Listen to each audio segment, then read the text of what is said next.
7 simple steps to get your house ready for the market in less than 1 week. So the first step is to find yourself an amazing agent, an amazing realtor. Pick me, pick me. Just kidding. No, I'm not. That's why I do these videos.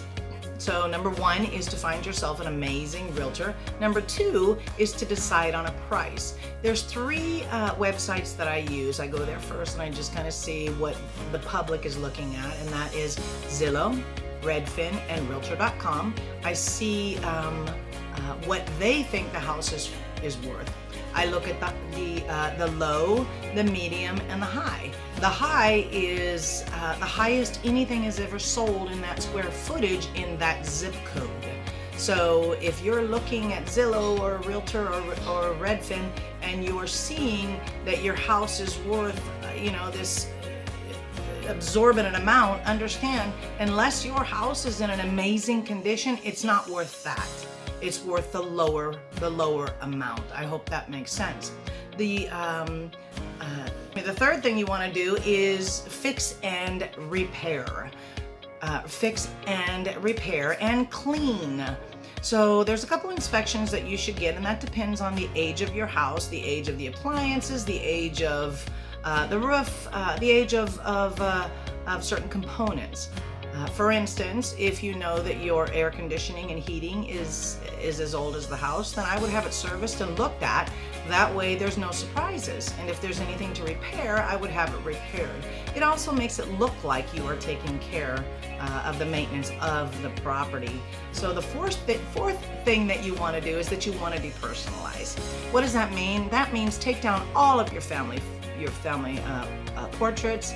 Take down all of your grandkids' beautiful paintings and all the religious stuff. If you have altars up, remember, not everybody is religious, and this is about getting the most amount of money for your house in the quickest amount of time. I hope that makes sense. Number 5 is to stage. You can stage your house with a staging company, or you can use your own furniture and skinny it down, dress it up. For instance, if you have an old couch, go get yourself a couch cover. It's maybe $50 to $100. It's a lot cheaper than buying a couch. Does that make sense? So stage the house. Number 6, do a walkthrough. Do a walkthrough with a family member or a friend and say, if you were looking to buy a house, what are the things that you see that I'm not seeing? Put a second or third set of eyes on the property, okay? And then the last but not least, get it listed. Get it on the market. Make sure that when people come to see the house that you're not there. Do you know how hard it is to picture living in someone else's house while they're watching you? Or you're opening their drawers or their cabinets and they're like, it's just not a good feeling. So make sure that you leave. You can leave for a couple days, or you can leave for the showings, every individual showing. Thank you. This is Pearl, Realty World, American River Properties. Have an amazing day.